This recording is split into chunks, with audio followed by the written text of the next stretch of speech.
Students, स्वागत है आपके अपने YouTube चैनल प्रत्यांश मैथ क्लासेस में। आज हम लोग मैट्रिक क्लास का जो सेंटअप एग्ज़ाम हो रहा है उसी का मैथमेटिक्स सब्जेक्ट का ऑब्जेक्टिव प्रश्न को कर रहे हैं। तो ये हमारा पार्ट 2 वीडियो है। पार्ट 1 वीडियो में हमने 1 से 51 तक ऑब्जेक्टिव प्रश्न को बहुत ही डिटेल और बहुत ही अच्छे ढंग से किए हैं। यदि आप हमारा पार्ट 1 वीडियो नहीं देखे हैं तो इसका लिंक डिस्क्रिप्शन में दे दिया गया है, आप वहां से देख सकते हैं और डाउनलोड भी कर सकते हैं।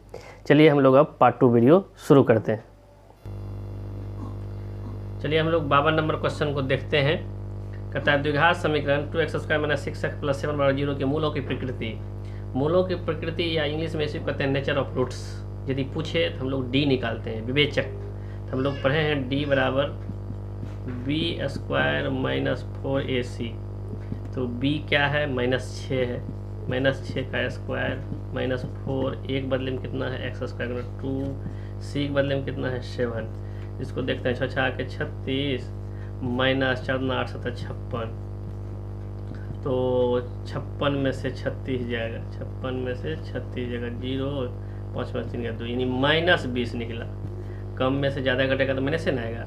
तो हम लोग जानते हैं चूँकि d जब <0 होता है, d जब <0, d जब छोटा होता है 0 से, तो मूल हम लोग पढ़े हैं मूल वास्तविक नहीं होता है, वास्तविक नहीं है, वास्तविक नहीं, या इसी को बोलते हैं काल्पनिक, मूल काल्पनिक, या इसी को बोलते हैं या अवास्तविक। वास्तविक नहीं मतलब अवास्तविक, अवास्तविक। तो तीनों बात में से कोनो बात ऑप्शन में रहेगा, कोनो चीज़ लिखा हुआ है तो उसको सही मानेंगे। अवास्तविक आपको ऑप्शन सी में है, इसलिए ऑप्शन सी यहाँ तक जीते। चलते हैं 53 नंबर प्रश्न को हम लोग देखते हैं। 3θ = 90 डिग्री है। 3θ = 90 डिग्री कहता है cos थीटा। तो 3θ जो है वह 90 है, तो थीटा कितना होगा? 90 है, 3 गुना इनक भागा हो जाएगा, 30 तिया 90। थीटा मेरा निकल गया 30 डिग्री। अब इस थीटा की वैल्यू रख देंगे कॉस में। पूछता है cos थीटा, तो मतलब cos 30 पूछ रहा है। cos 30 हम लोग पढ़े हैं √3/2। तो cos थीटा मतलब cos 30, थीटा 30 हो गया है। √3/2 कहाँ है? ऑप्शन सी में है। चलते हैं 54 नंबर प्रश्न में। 54 नंबर प्रश्न में है cos α + β = 90। तो cos α + β बराबर है 0। तब 0 cos में, चूंकि इधर cos है दोनों cos है, cos 0 क्या डिग्री? cos 90 डिग्री 0 होता है, cos 0 डिग्री 1 होता है। cos 90 डिग्री की वैल्यू 0 होता है। 0 के बदले हम cos 90 लिख दें। तो अल्फा प्लस बीटा का मान कितना हो गया? दोनों को से cos खिसका दिए तो 90 बचा। अल्फा प्लस बीटा 90 है, तो अल्फा बराबर क्या होगा? 90 माइनस बीटा हो जाएगा। हमको मान किसका निकला है? साइन अल्फा माइनस बीटा, इसलिए साइन अल्फा माइनस बीटा बराबर साइन साइने रह गया, अल्फा के जगह अल्फा के ठाम पर हम रखेंगे 90 minus beta. 90 minus beta alpha की जगह बैठा है 90 माइनस बीटा, बीटा एगो पहले से उसमें है ये, तो कितना हो गया? हो गया साइन 90 माइनस 2 बीटा। तो sine 90 degree minus theta, theta की जगह है 2 बीटा, तो cos थीटा नहीं होता है। Sine 90 degree minus theta cos theta, theta के बदले में 2 बीटा, तो साइन cos 2 बीटा आपका आंसर होगा। cos 2 बीटा कहाँ है? ऑप्शन डी में। 55 नंबर प्रश्न में है x + y बराबर आपका है 14 और x - y बराबर है 4। कहता है इसको हल कीजिए। हल करेंगे तो x और y का मान निकलेगा। तो जोड़ने पर ये कट गया, तो x का कितना हुआ? 2x, 14 4 हो गया 18। x बराबर हुआ 18/2, 2 में 18, x बराबर हुआ 9। अब हम मान रख देते हैं x का, कहाँ? समीकरण 1 में रख देते हैं। x + y बराबर है 14, तो x की जगह बैठा देंगे 9 + y बराबर होता है 14, या y बराबर 14 + 9 इधर आके -9 होगा, या 14 में 9 जगह 5 होगा, इसीलिए x बराबर 9 निकल गया, y बराबर 5 निकल गया। x बराबर 9 और y बराबर 5 कहाँ है? ऑप्शन बी में है। 56वां प्रश्न में है, दो समरूप त्रिभुज है A B C D F में ए बी बटे डी ई बराबर है बी बटे एफ डी, डी एफ या एफ डी। तो हम लोग त्रिभुज बना लेते हैं, समरूप त्रिभुज। एक है ए बी सी, दूसरा त्रिभुज है डी ई एफ। क्यों? ए बी बटे डी बी, ए बी और ए बी बटे डी ई, ये जो है संगत भुजाएं, ये और ये। एफ डी बी सी बटे ये और ये है एफ डी, डी एफ या एफ डी। तो दो त्रिभुज के दो भुजा अनुपातिक है, तो कहता है तब तो उसके संगत कोण भी बराबर। दो त्रिभुज समरूप होता है तो संगत भुजा अनुपातिक के साथ साथ संगत कोण भी बराबर होते हैं। तो कोण बी जो है, ऑप्शन ए कहता है बी ई के बराबर है, बी ई के बराबर कभी नहीं होगा, ये वाला इसके बराबर होना चाहिए। ऑप्शन ए नहीं होगा। बी में ए और ए है डी के बराबर, ए ऊपरला शीर्ष ऊपरला के बराबर होना चाहिए, कहता है ए डी के बराबर नहीं होगा। सी में कोण बी बराबर डी, कोण बी बराबर, हाँ ये सही है, कोण बी, ताकि संगत कोण बराबर हो जाए, बी बराबर कोण डी, आपका सी सही है। 57वां प्रश्न में डी ई समांतर है बी सी के, आप देख लीजिए 57 का यहाँ हम समझा रहे हैं। डी ई समांतर है बी सी के, तो थेल्स पे में हम लोग पढ़े हैं, क्या पढ़े हैं? ए डी बटे डी, इतना बटे इतना बराबर इतना बटे इतना, ए डी बटे डी बी, यह बराबर होगा ए ई बटे ई सी के, यह थेल्स पर में है। तो ए डी है कितना? ए डी देख लीजिए 2.4 है। डी बी कितना है? ए डी दिया हुआ है, ए डी 2.4 बैठाए, डी बी दिया हुआ है क्या? डी बी नहीं है, डी बी को डी बी रहने देते हैं। ए ई दिया हुआ है आपका कितना? 3.2। ई सी भी दिया हुआ है आपका 4.8, 4 कोना कोनी गुना करेंगे तो 16 दूना 32 और 16 दिया 48, 2 गुना डी बी 2 डी बी 2, तो 2.4 गुना 3, ये 2 को यदि इधर करते हैं तो भागा हो जाता है, तो 2 12 है 24, 1.2, तो डी बी बराबर हो गया आपका कितना? 12 3 36, 3.6 दशमलव भी है, 3.6 हो गया डी बी, ये डी बी। हमको चाहिए क्या? हमको चाहिए ए बी, तो ए बी तो पूरे न है यहाँ से यहाँ, तो ए बी दो टुकड़ा में बटा हुआ है। कौन चीज़? ए बी के दो टुकड़े हैं, एक ये और एक ये, तो मतलब ए डी जो डी बी, ए डी और डी बी को मिला देंगे तो ए बी नहीं हो जाएगा, दो टुकड़ा छोटका टुकड़ा मिला के पूरा टुकड़ा, तो ए डी निकाल लिए हैं। कितना है ए डी? देख लीजिए 2.4 है, प्रश्न में दिया हुआ था A D, plus D B कितना है? 3.6। जब इसको जोड़ेंगे तो 6 4 10 और 3 2 5 1 6, 6.0, दशमलव का 0 का कोई मान नहीं है, इसलिए 6 हुआ। 6 सी एम कहिए या जो कहिए, सी एम है, सी एम ही होगा। 6 सी एम है का? Option B. अगला प्रश्न है 58 नंबर में, किसी घटना ई के घटित होने की प्रायिकता पी ई लेकर कौन होगा?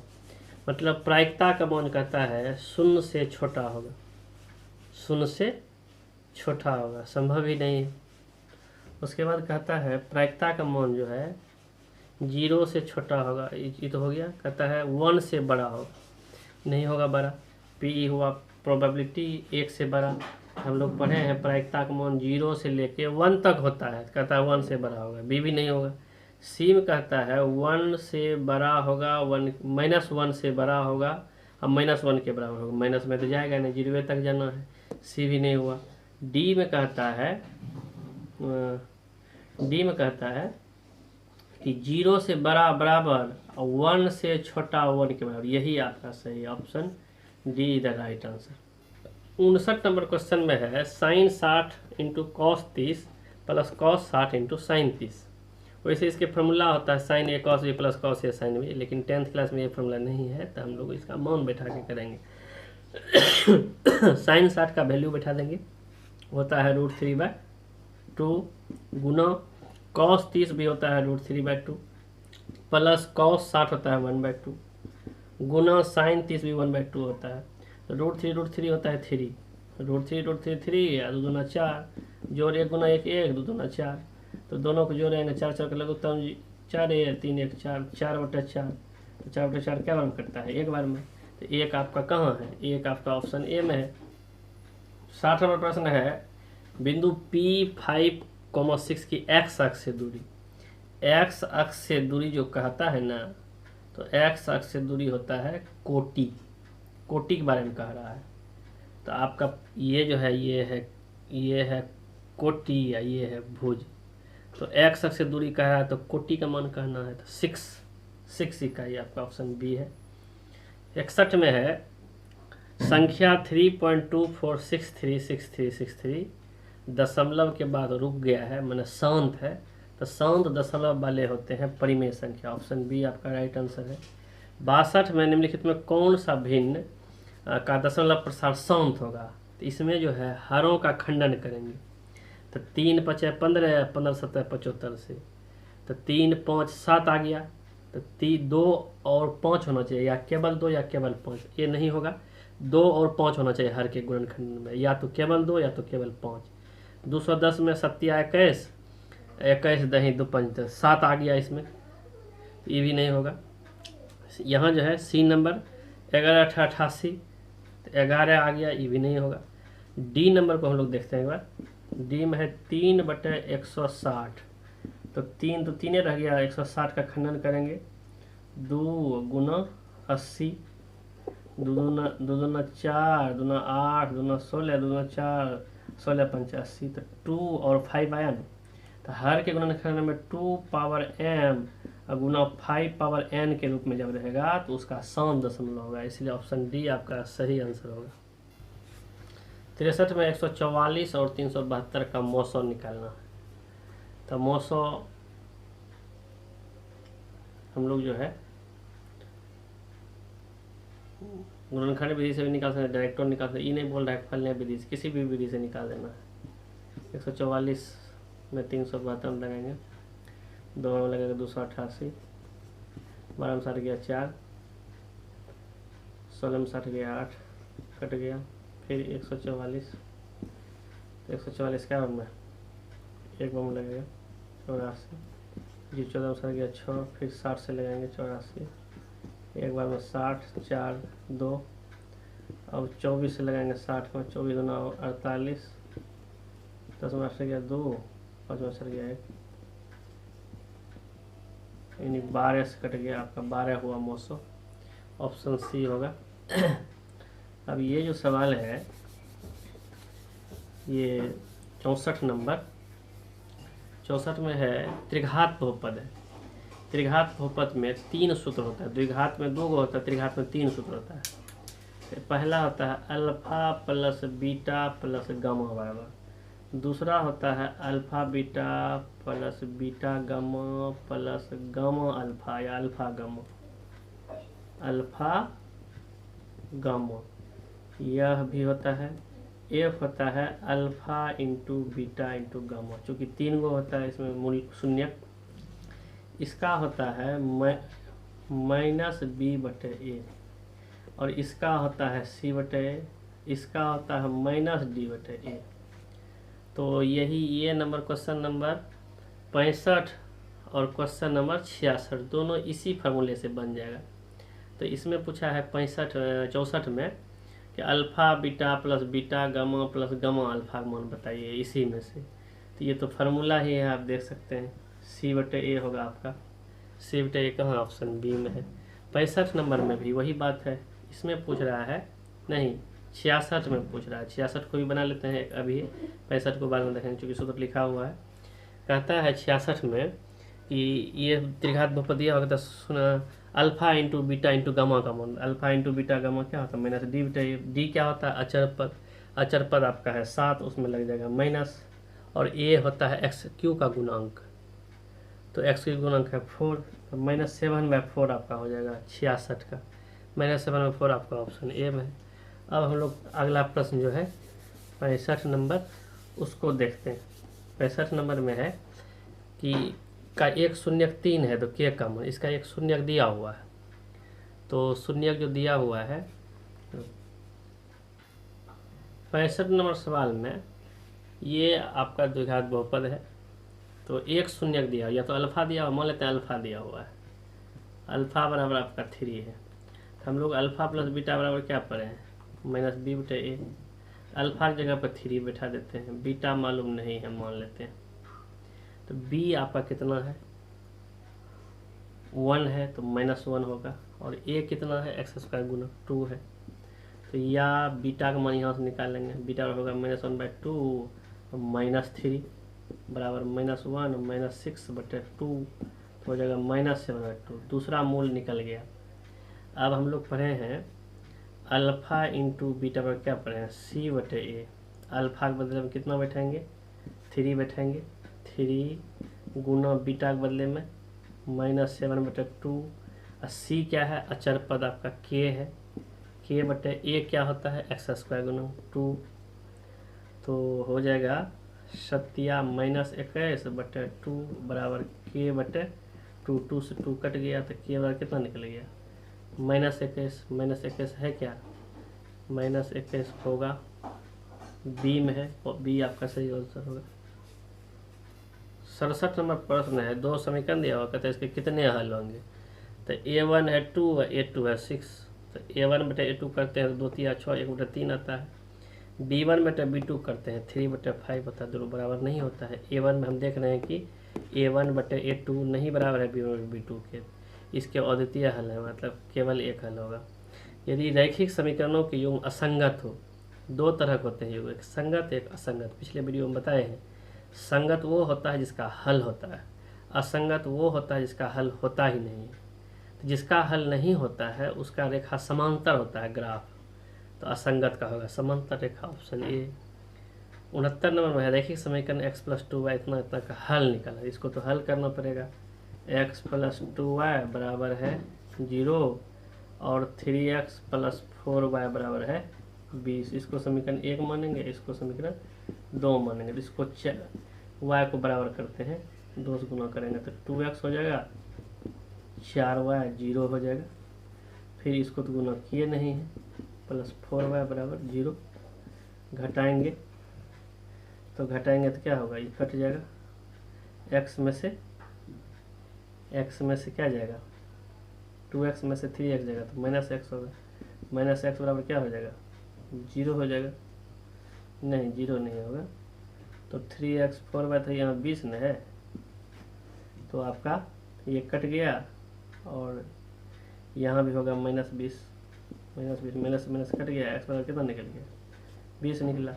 अब यहाँ मान रख के x + 2y बराबर है 0, तो x के बदले में 20 है, 20 + 2y बराबर है 0, या 2y बराबर हो जाएगा -20, तो इसीलिए y बराबर कितना होगा -20/2, -10 होना चाहिए। लगता है कहीं पर मिस हो गया है, फिर से एक बार ट्राई करते हैं। x + 2y बराबर है 0, x + 2y बराबर, एक बार मिला हिसाब, x प्लस नहीं x -2y होगा, क्वेश्चन में x -2, इसीलिए सवाल नहीं बन रहा था। x -2y बराबर 0, 3x + 4y बराबर 20। चलिए अब बनाते हैं, माइनस का सवाल गलत हो रहा था, तो x - 2y बराबर 0 है, तो x बराबर बदल जाएगा तो 2y हो सकता है क्या, इसको इसी विधि से बनाते हैं, जल्दी बन जाएगा, x के बदले हम 2y रखेंगे। तो सवाल है मेरा x - 2y बराबर है 0, तो x की जगह पर रख सकते हैं 2y, या इसको ऐसे करते हैं, यहाँ मान रखते हैं 3x + 4y बराबर 20 है, तो 3 है, x की जगह क्या बैठाएंगे 2y, नहीं x है तो x के बदले में 2y बैठाएंगे, +4y बराबर 20, तो 3 दूना 6y जोड़ 4y बराबर 20, 6 4 10y बराबर 20, बराबर कितना हुआ 20/10 नहीं हो जाएगा, 10 दूना 20, इसीलिए x बराबर कितना निकला मेरा, तो 2y है, तो y का मान यहाँ पुट कर दो, दोनों 4 ना हो जाएगा, x बराबर हो जाएगा 4 और y बराबर हो जाएगा 2। मैंने ये जो y का मान 2 निकाले ना, तो इसको यहाँ रख दिए, तो x का वैल्यू मालूम हो गया, तो x बराबर हो गया 4 और y बराबर हुआ 2। तो x बराबर 4 कहाँ है देखते हैं, होगा कहीं न कहीं, x बराबर 4 y बराबर 2, ये आपका ऑप्शन ए में ही है। 70 में है 65 तथा 117 का मौसा दिया हुआ है। तो पहले हम 65 का और 117 का, तो 65 को हम लोग लिख सकते हैं 1 गुना 13 गुना 5, 117 को लिख सकते हैं 1 गुना 13 गुना 3 गुना 3। तो मौसा के लिए SCF के लिए दोनों जो उभयनिष्ठ है, एक तो रहता ही है, उसके बाद 13 है, इसके अलावा कुछ नहीं है, 13 हुआ मौसा। तो इसका इस मौसा दिया हुआ है, मौसा निकलता है एक्चुअल में 13, तो इसको 13 के बराबर करेंगे, तुलना करेंगे, तो 65m माइनस 117 बराबर होगा 13 का। क्यों? ई भी मौसा ही है, 65 117 का ई भी मौसा, तो मौसा मौसा बराबर हो जाएगा।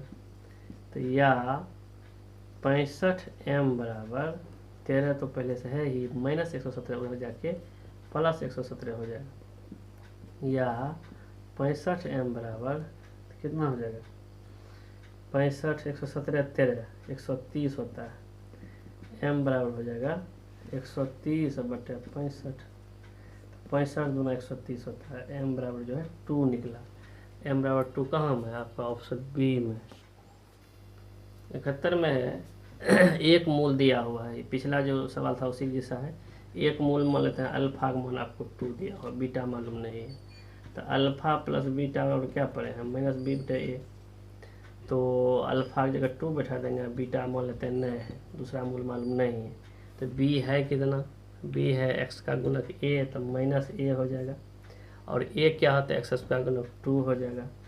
तो इसमें करना क्या है, बीटा का मान हम निकाल लेते हैं। तो इसमें जो है इसका मान मालूम नहीं, पहले हम अल्फा इंटू बीटा ही निकाल लेते हैं। अल्फा इंटू बीटा होता है सी बटे ए, तो अल्फा इंटू बीटा, तो अल्फा है 2 और बीटा मालूम नहीं है, लेकिन सी मालूम है 6 बटे ए कितना है 2, 2 तिया 6, तो 2 इंटू बीटा बराबर हुआ 3 और बीटा बराबर हो गया 3 बटे 2। तो यहाँ बीटा बदले हम 3 बटे 2 बैठाएंगे, 2 दूना 4 जो 3 बटे 2 बराबर माइनस ए बटे 2, 2 कट गया, ए बराबर हुआ 4 3 7, ये माइनस इसमें लग जाएगा माइनस 7। तो हमको निकालना है ए का ही मान निकालना था, तो ए का मान माइनस 7 कहाँ है, बी में है। लिखा हुआ है कि द्विघात समीकरण दिया है कि मूल वास्तविक और बराबर है, तो मूल वास्तविक और बराबर होने के लिए डी 0 बराबर होना चाहिए, इसका हम लोग डी निकालेंगे। तो डी कैसे निकालेंगे, पहले ए को फिर छा लेते हैं कि ए क्या होता है, एक्स स्क्वायर गुणक 1 है, बी क्या होता है एक्स को छोड़ करके, मतलब एक्स का गुणक, तो बी है आपका 2 इंटू के प्लस 2, और सी होता है आपका अचर पद 9 के जो हो जाएगा आपका अचर पद है। तो हम पहले डी निकाल लेंगे, उसको 0 के बराबर कर लेंगे। तो डी बराबर क्या पढ़े हैं, B square minus 4ac, B square minus 4ac, तो बी है क्या, बी है 2k प्लस 2, और इसका होल स्क्वायर हो जाएगा माइनस 4, एक बदले 1, सी के बदले 9k, इसको डी निकाल के इसको कर लेंगे बराबर किसके, 0 के बराबर। तो 0 को जब हल करेंगे इसको अच्छा से, तो k का 2 को मान प्राप्त होगा, इसको आप हल कर लीजिएगा। तो k का मान निकलेगा 1 या 4, 1 निकलेगा या 4 निकलेगा, ऑप्शन ए आपका सही। 73 नंबर क्वेश्चन में x square minus 2x plus 1 बराबर 1 के मूल कहता है। तो एक्स स्क्वायर है माइनस 2x प्लस 1 बराबर 1 है, तो एक्स स्क्वायर माइनस 2x तो ये है 1 माइनस 1, तो एक्स स्क्वायर माइनस 2x तो 0 नहीं हो गया, या एक्स स्क्वायर बराबर 2x हो जाएगा, तो एक्स स्क्वायर से कट जाएगा, तो एक्स बराबर 2 हुआ। कहता है मूल एक्स बराबर 2 कहाँ है, एक्स बराबर 2 आपका एगो 0 होगा एगो 2 होगा, तो ऑप्शन डी होगा। 74 नंबर क्वेश्चन में x square plus P x plus Q बराबर 0 को पूर्ण वर्ग पता करने के लिए, तो इसको लिखेंगे एक्स का होल स्क्वायर प्लस 2a के बदले में क्या लिखेंगे, एक्स इंटू पी बटे 2, तब ना 2 कटेगा तो पी एक्स होगा, प्लस पी बटे 2 के होल स्क्वायर, चूँकि जो बी होगा वही उसी का स्क्वायर होगा, तो स्क्वायर करने के लिए क्या करना पड़ेगा, तो पी का स्क्वायर होगा पी स्क्वायर, 2 का होगा स्क्वायर होगा 4, तो पी स्क्वायर बटे 4 कहाँ है, ऑप्शन बी में है आपका। 75 में कहता है ए पी 1.8 2.1 का सर्वंतर। सर्वंतर क्या होता है, दूसरा पद में से पहला पद को घटाइए या तीसरा में से दूसरा घटाइए, किसी एक को घटाते हैं, दूसरे में से पहले घटाते हैं, दूसरा है 2.1 और पहला है 1.8, घटाते हैं, 11 में 60 गया 3 और यहाँ एक बच गया, किसको दिया था तो 0.3 कहाँ है आपका, ऑप्शन सी मतलब बी में। जो प्रश्न शेष बच गया इसको हम अगले वीडियो में देखेंगे पार्ट 3 में। यदि आपको यह हमारा चैनल पसंद आता है तो आप इन्हें लाइक करें, सब्सक्राइब करें और अपने फ्रेंड्स में शेयर करें, ताकि आपको नोटिफिकेशन मिलता रहे, जैसे ही हम वीडियो डालेंगे आपको मिल जाएगा। Thanks for watching video.